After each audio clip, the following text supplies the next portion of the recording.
Hello, everyone, and welcome to the podcast. It's all about solar, and I am your host, Robin Fahmy. And I am very, very, very happy to see you all this evening and to be here with you. And as you know, I am in the Dallas, DeSoto area, and it's all about solar.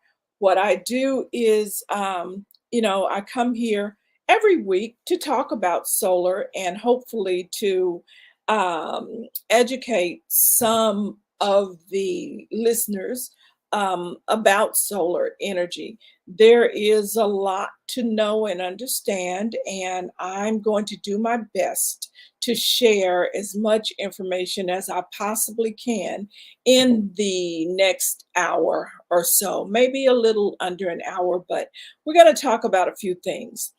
So, again, my name is Robin Fafmy. My company is Solar Logics EDU. And Solar Logics EDU is a solar energy education company and sales organization. So, what I do is I teach homeowners how to think about solar energy and understand the value of switching to solar. Um, I sell, of course, and the idea is if I can educate you on solar and you become familiar enough and aware enough to where you believe that solar is something that would be good for you in your home and you actually want to purchase a system, then you can also purchase that from me. And I would be very happy to assist you in that transition. Um, the problem is that electricity bills are high and they are going to continue to go up. And sometimes paying those bills are is very painful. When you have an electric bill that's $700-800 a month, that can be pretty costly and painful, especially if you don't have it and you end up having to carry balances over a period of time. So that's what we're going to talk about here today is how solar can assist you with lowering that electricity bill and or eliminating it altogether. If it eliminates it altogether, then that's what we call a true bill swap, meaning that you're not paying, that your bill comes in at zero. So you're not paying for the energy usage or the other items that are connected with your bill. You're producing enough energy that it offsets the total bill. And that's what we want to get to. So let's get back to making sure that you understand how to contact me. As I mentioned, I am in the Dallas Fort Worth Metroplex area, more specifically DeSoto, Cedar Hill, Lancaster, Glen Heights area. But I can travel, I can sell in the whole state of Texas. I'm not necessarily limited, but there's enough work out there for everybody who wants to be in this space. So I do a lot of farming per se in my general area, meaning that there are enough homes right here in the Metroplex that would sustain me in doing solar energy business. So that's a really good thing. Um, if you're listening to me and you have questions about solar energy or any comments, please feel free to call me 214-497-7440. Just know that if you call while we are on the air, that you will be a live caller. We will talk to you on air, and no question is off limits. So far as solar is concerned, and no question, there are no right or wrong questions. I always say that solar energy really should not be hard to understand. But there are lots of moving parts. And so you've got to make sure that you understand the nuances and how it all works together to create a systematic cycle that you run continuously. The sun comes up, hits the panels, produces the energy. You use the energy that you produce during the day, and at night, when there's no sun, you are actually now pulling energy from the grid just like everybody else. And in that case, we're believing that your system has been customized in a way that it will offset any energy that you're actually pulling from the grid. So it turns out to be a win-win for you. What I want to focus on today is, why would you consider solar? Why would you consider, adding a solar panel system to your rooftop? Um, it's important to really understand the components that are involved in that process. So let's just say that you're minding your business, you're living your life every day. Maybe you are a family of 4 or 5 in the household, and maybe some of you work from home, some of you go out every day, and maybe you've got a couple of high school kids, and maybe you have, let's say you have 2 older children, maybe they're out of high school. So you've got 4 children in the house. 2 are school age, and the other 2, they move in and out. And then there are the parents, you. One of you works from home, one of you goes out to work every day. That's going to mean that energy consumption is always taking place in your home, because unlike some other households where you get up in the morning, everybody gets dressed and everybody leaves. And if everybody is leaving, that means that you're not consuming a lot of energy. But if you're leaving air conditioners running, if you're leaving heaters running, that central air, central heat, if those things are running while you are not home, then yes, you are, or your home is consuming energy, because it comes on and it goes off. But many people, when they leave their home and they know that they are going to be gone for an extended period of time, 4, 5, 6, 8 hours, then they will situate that thermostat so that it will not come on while they are gone. And that's a good thing, because it's really a waste if you are not in the home to enjoy the cooling or the heating or the appliances or anything else that you need. Then it's kind of a waste of energy. So I want you all to be mindful of that. So now you're an average family doing whatever you do. You have not considered solar for your home, but it's summertime is upon us. It's about to be hot. I don't know where you are listening today, but it's about 80 degrees here in the Dallas area today. It's hot. And if I'm exaggerating, it's only by a few degrees, okay? But it's hot. And it's hot enough that I want air. It doesn't matter if it's a fan or if it is the actual air conditioning.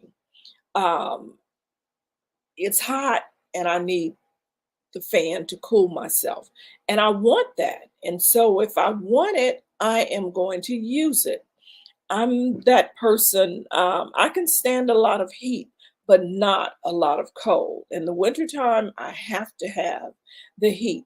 But the summer is a little bit different. But for most people, the electric bill in the summertime gets really high. I was talking to someone just a couple of days ago who is considering solar because she just doesn't want to be confronted with those really high electric bills this summer. And when we talk about really high, we're talking about $800 and $900 a month.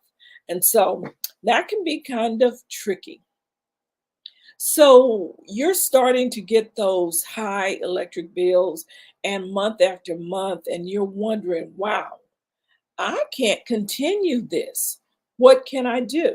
Well, one thing you can do before you even consider solar, I like to always share with homeowners, make sure that your home is weatherized. It could be that you may need new windows. It could be that you need weather strips around your doors. It could be that you need new, what do you call that? The stuff that goes in the attic, the radiant variant, or I can't think of it right now, but the stuff that's in your attic, the insulation. It could be that you need new insulation. There are a few things that you can do to weatherize your home before you make an investment in solar. And when you do those things and you live with that for a few months, see how it helps, if it helps at all. If it does help, that's a plus. And if it does help, now the question becomes, do I still need to consider solar?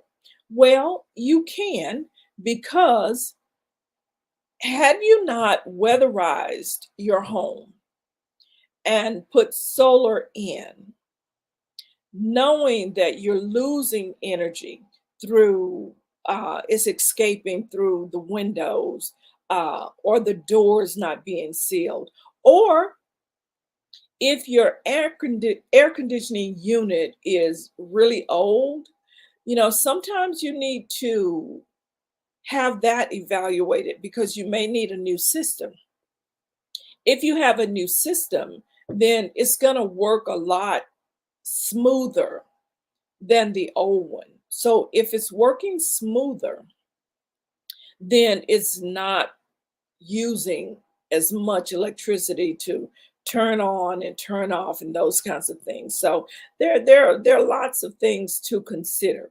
But if you've done all of the weatherizing that you can do, and you know that you don't have any drafts and you're not losing energy, in a variety of ways, then okay, your bill is, let's just say it was $600 and now it's $500. So the question is going to be, are you satisfied with the fact that by weatherizing your home, you have lowered your energy bill by $100? That's good. But if it's possible to lower it even further with solar, then that's a reason to consider a customized solar system for your home. Now, keep in mind that when you make the decision to switch to solar, there are a few things that you've got to consider before you just go signing contracts. The first thing that we're going to ask you for is a copy of your electricity bill. Because remember, you hear me talking about solar energy and you hear me talking about every system is customized for that home energy use, which means that the same 4 people or 5 people that are in this home, the consumption of energy in the home next door with the same 4 or 5 people is different. You've got one home where people are in and out all day. There's always somebody there to consume energy, for there to be a need to consume energy. But the house next door, they're gone 8 to 10 hours a day.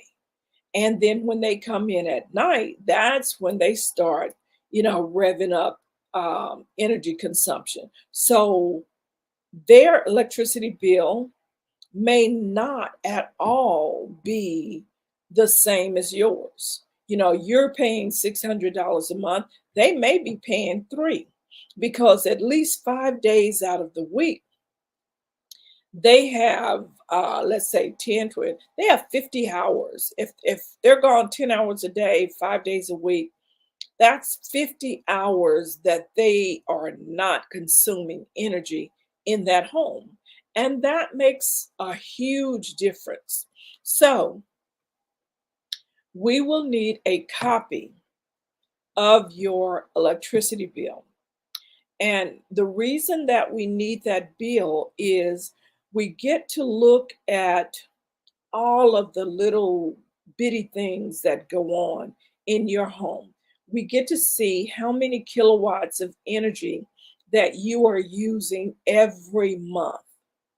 Then we either pull information directly from the bill that gives us a whole year worth of energy usage. If your bill does not contain that information, then we will have to call your energy delivery provider. Like in the area that I live in, is Encore. Some areas around here, they are co-ops. And if it's a co-op, like in Glen Heights, is Hillco. Some other places, there are lots of co-ops and other delivery providers. So we would have to call that provider and get your consumption for a full year. Because if we see what you're using in a year, then we know how much energy we need to provide for. That means that we need to build your system out in such a way that it will produce the same amount of energy that you are using now. And that's what makes it custom. You may use 2,000 kilowatts a month. Your neighbor may use 1,500. So that's 500 kilowatts different.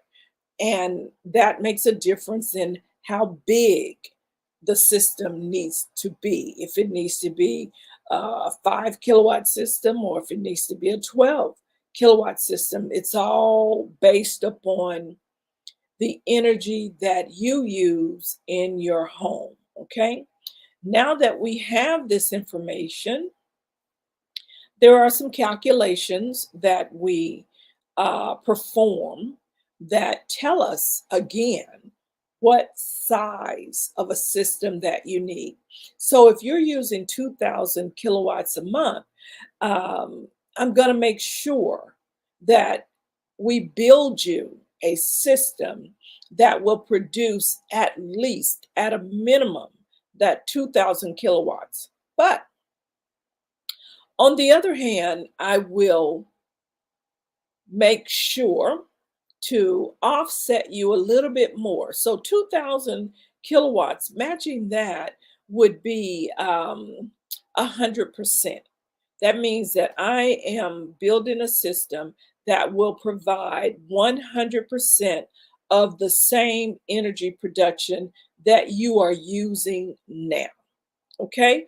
But what if you have company, or what if you decide to buy an electric vehicle? What if, there's a disaster in some area and now family members have to move in with you? So that 2,000 kilowatts that you had been using, it's now going to increase because you have more people in the home using electricity. So what I like to do is offset you a little bit more, around 104, 108, maybe 110%. And if I do that, and then these extra kilowatts come into play, you still have a system that should produce enough energy to match this extra load.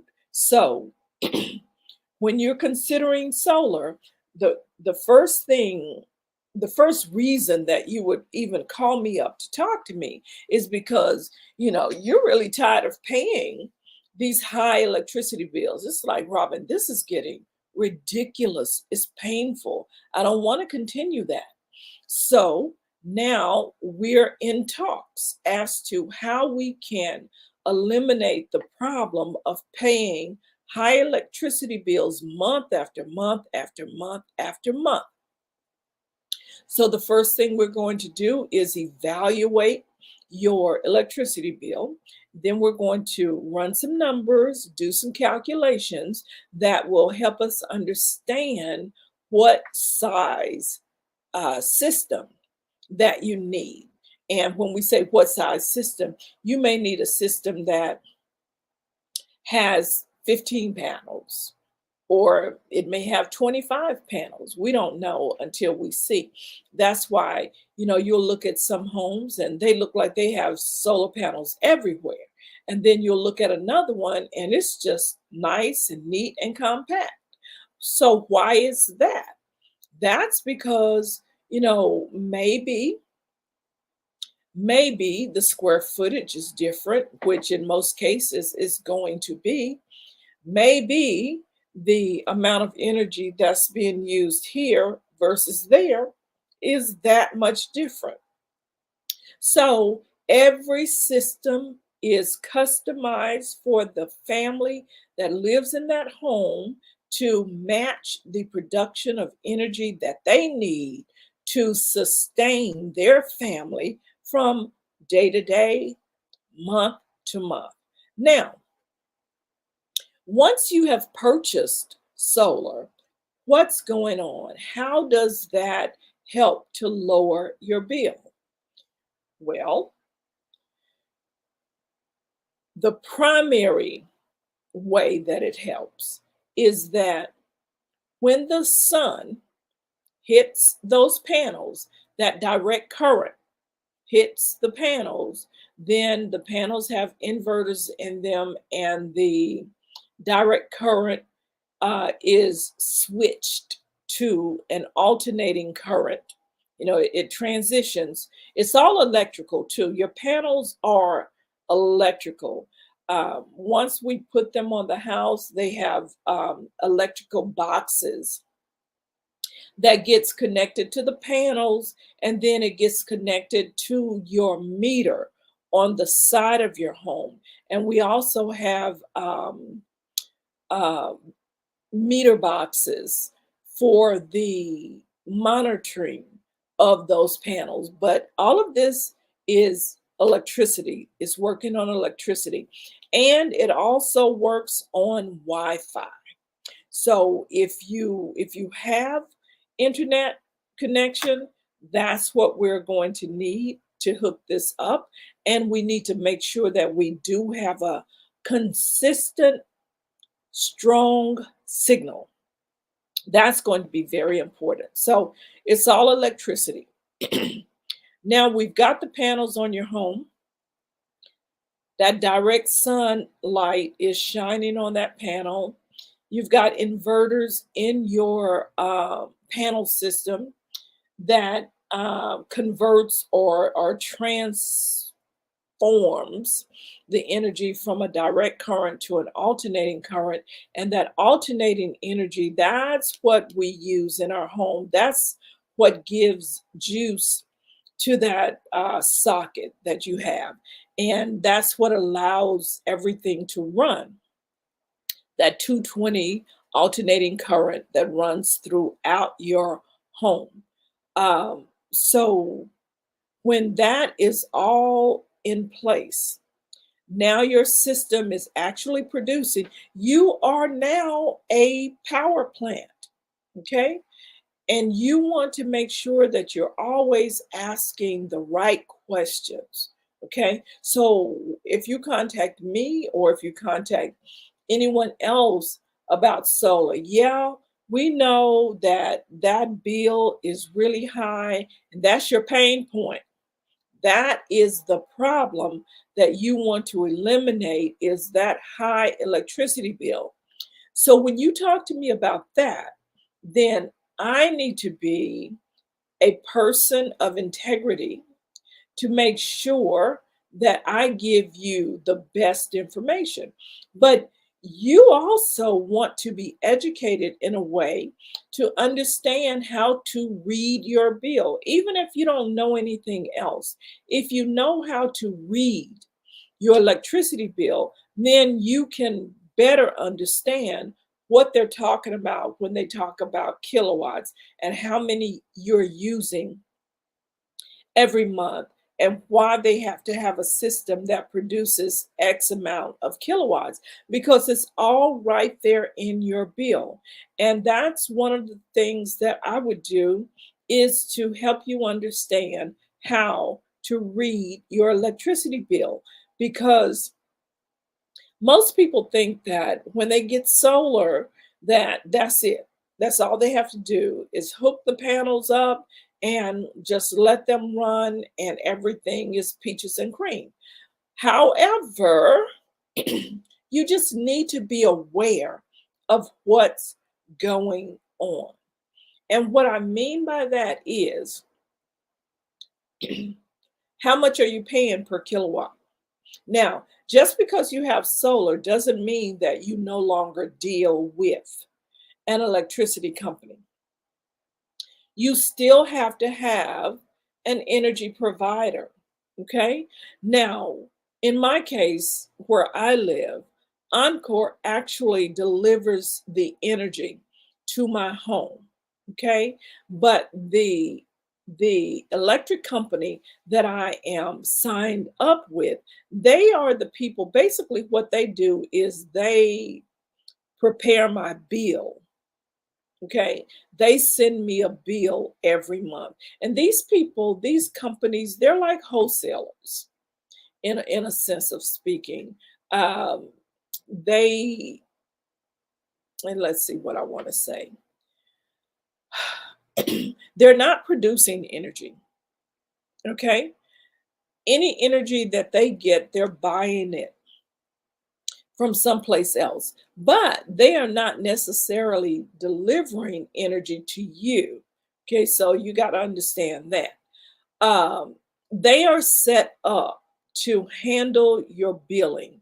No different than most people will understand medical billing, I'm sorry. So you go to the hospital, to the emergency room, or whatever, doctor's visit, whatever service that the doctor, the hospital, that they provide for you, there is a billing system.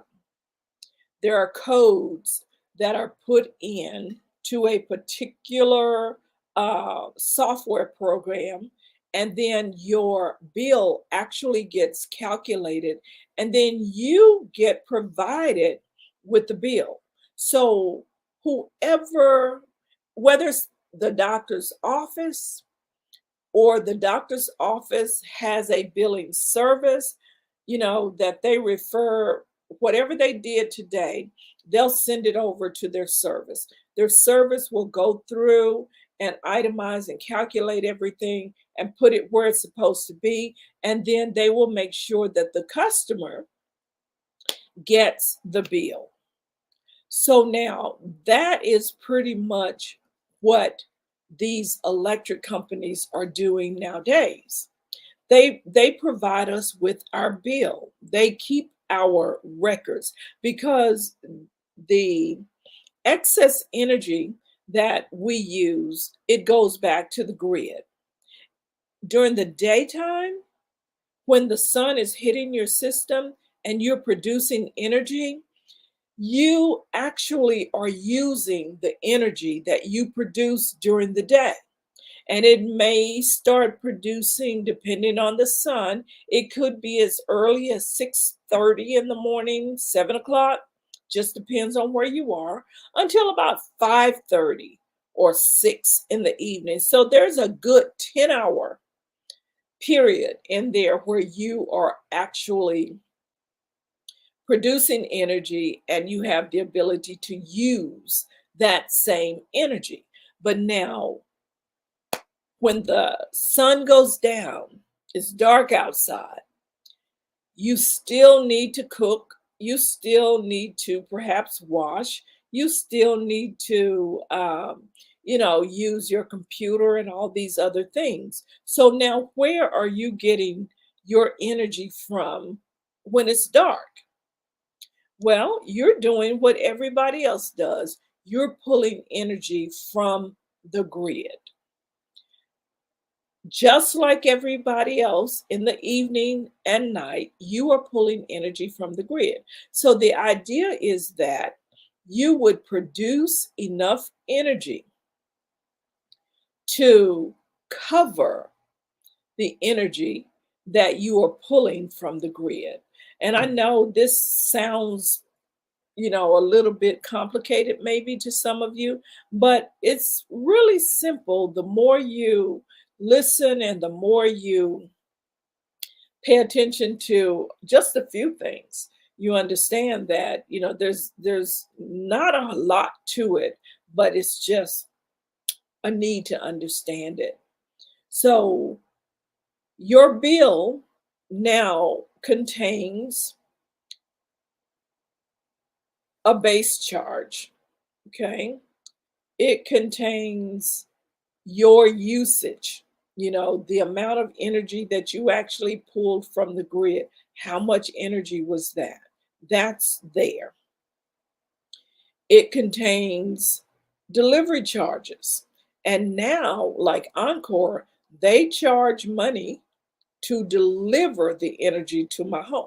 So I have to pay that. That charge can fluctuate up or down without any notice. So sometimes your system produced enough energy to cover the energy that you pulled from the grid, but it's possible that you may still get a small bill because the delivery charge has gone up.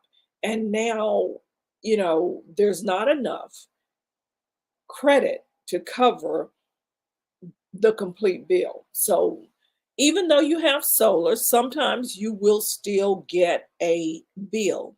But the key is that it won't be $500 or it won't be $900. And that's what you're looking for. So when you switch to solar, now that we've kind of uh, broke it down to you and you have a better understanding of why you want to consider solar, you're tired of paying that high electricity bill. So now you're really ready. You are really ready to look at the numbers and see what is a system going to cost you. Now, I will tell you that these systems, they're not cheap, okay? They are not. You may have a system that if you've got a lot of square footage in your home and you're using a lot of kilowatts, then your system may cost $50,000. If your system costs $50,000, um, then most people finance systems. Some people pay them off in full because they just have it like that. And that's a really good thing. But for those of us who finance the system, then you've got finance charges. So that $50,000 system is going to accrue some interest. So it could be $70,000 by the time you get through with that. And I just don't want this to be a surprise because most of the time, when you're ready to actually purchase a solar system for your home, you're going to be asked about your credit. Most finance companies will want a credit score of at least 650. That's if you're buying the system outright.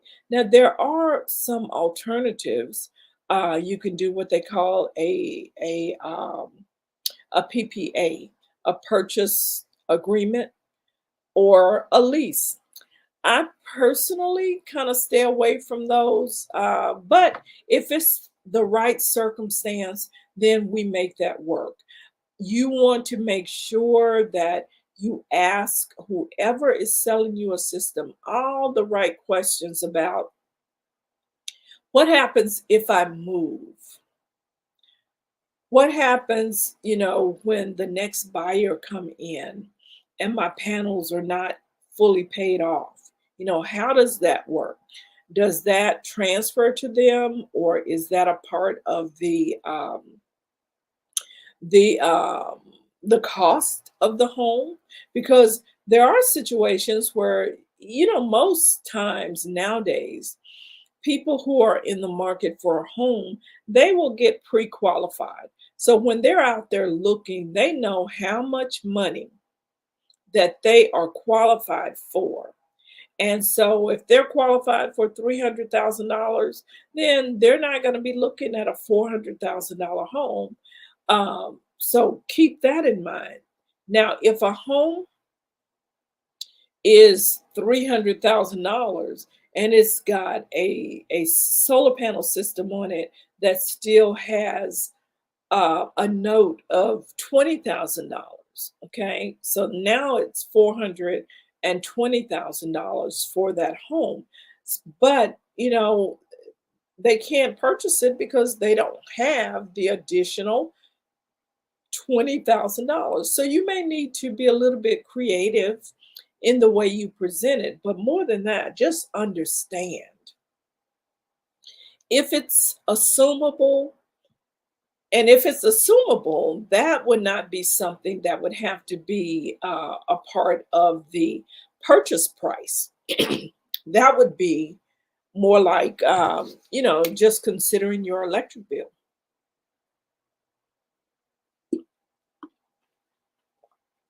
So there are things to consider. And also, please, please, please, whatever you do, just make sure that you qualify the sales rep and the installation company before you sign any contracts.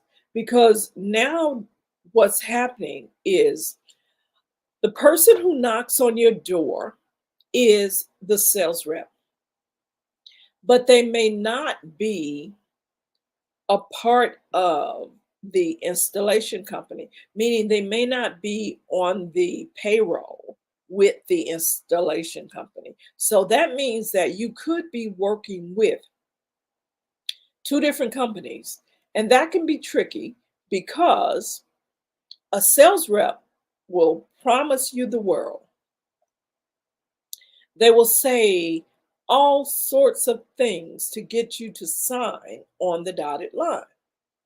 Once you have signed and your credit has been approved and you've signed the contract with the finance company as well, in most cases, it's pretty much over. And it doesn't matter if you did not know everything that you should have known before you sign that contract. They're basically going to say that you read the contract, right? And you will say yes, but did you really read the contract? That's really important. And you have two contracts. You have the installation contract, the salesperson who sells it to you, and then it's going to flow over to the installation company. That contract that you're signing with the salesperson, that is the installation contract. So whoever installs these panels on your home, that contract is theirs. And what they should be providing you with is a warranty.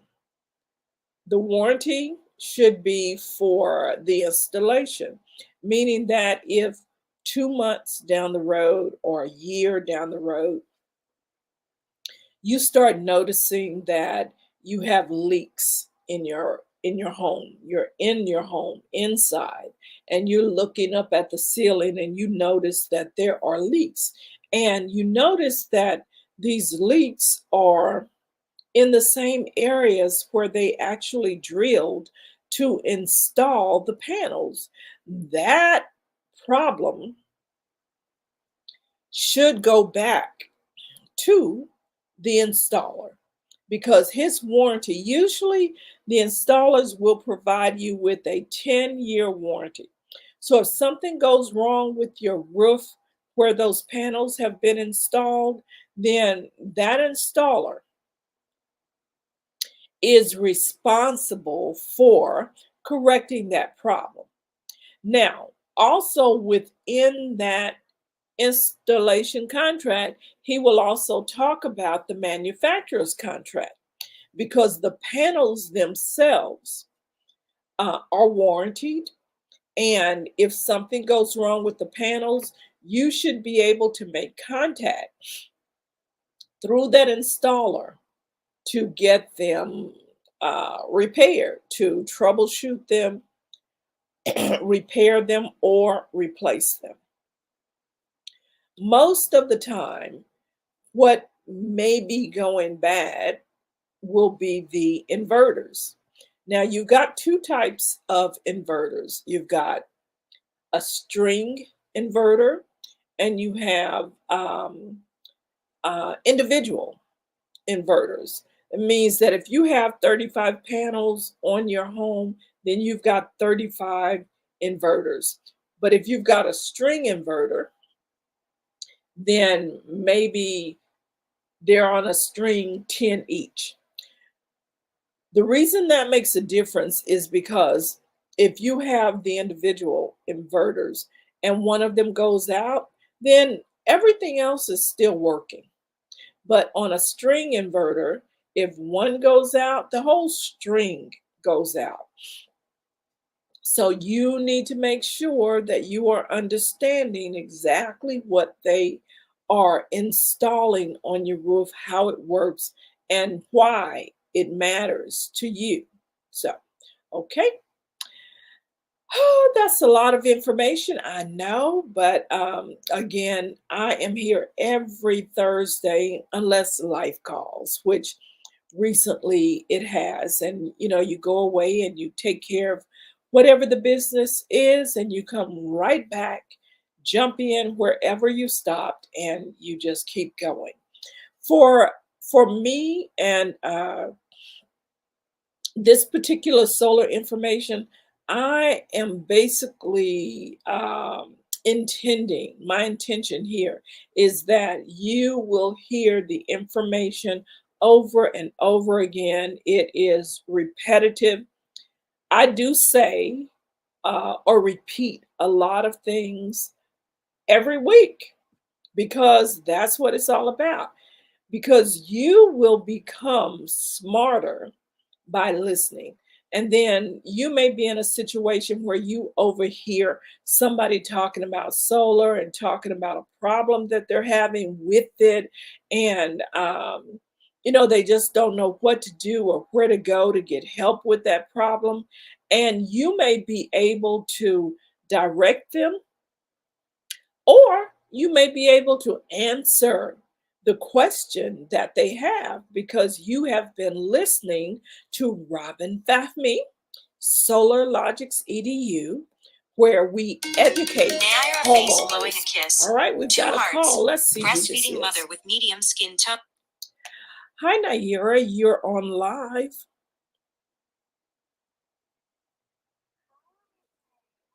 How today? I'm doing fine. Are you listening to the podcast? That is great. I was about to tune in. I was actually just seeing how things were going today. Well, everything is good. How are your solar customers coming along? I think our solar customers are coming along quite well. It's amazing how this is slowly starting to come together so amazingly. So I advise everybody to honestly listen to when people are trying to give you the information to see if it's even accurate information, because that is definitely one step that we do take accountability for, to show our customers that we know what we're talking about. Because it's sad how many issues are happening with solar customers just because they were sold false information. Yes, ma'am. I appreciate that. So I appreciate you and how everything is coming along with the accurate information. Yes, and I And it's appreciate. amazing how you're doing all of these flips. It's just crazy. It's outstanding. Well, thank you. You're welcome. Thank you very much. And thank you so much for calling. I appreciate it. All right, you keep doing what you're doing. Because what? Solar, it works if you work it. It works if you work it. All right. Thank you. Bye-bye. All right. Bye-bye. All righty. That's a young lady who works along with me, and she is responsible for customer service, and she makes sure that anytime there are issues that we are able to get on it right away and do whatever we need to do to take care of our customers. So that's it. Um, let's see. We're about to wrap it up. This again has been very good. Now, let me just go over a few points that I want you to always remember. Always, always, always remember that it doesn't matter if a solar company representative is knocking on your door or if they are calling you on the phone. If they're knocking on your door, I want you to ask to see their identification.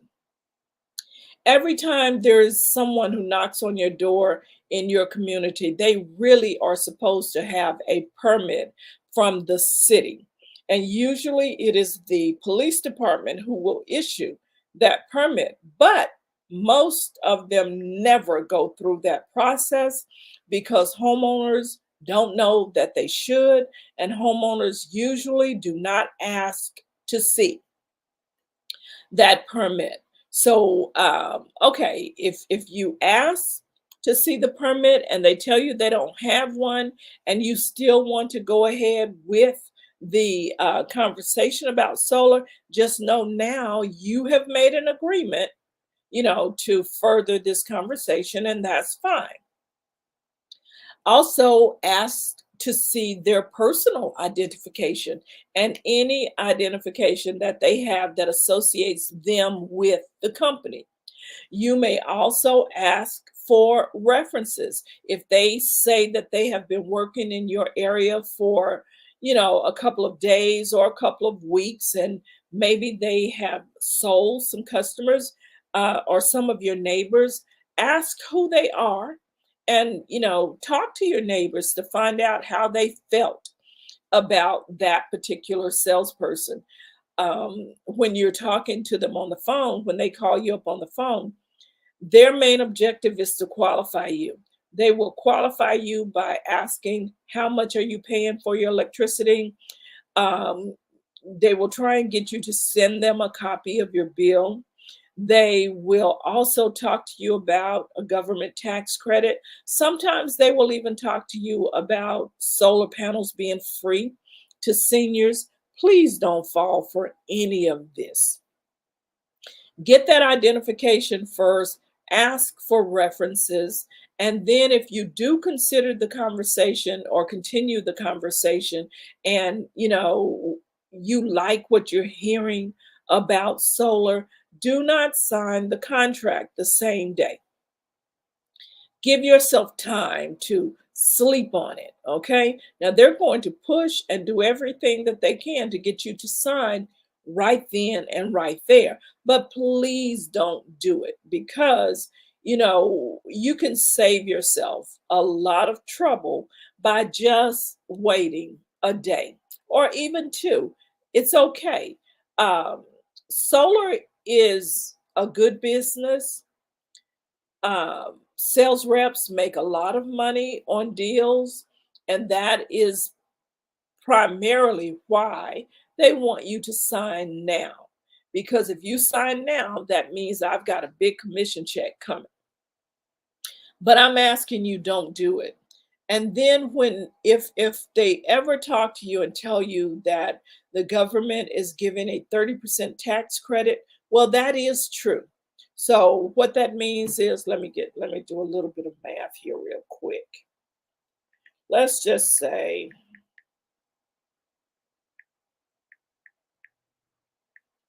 if your system is $30,000, then the tax credit is $9,000. And they will have you believe that when you file your taxes, that you're going to get that $9,000 in one lump sum.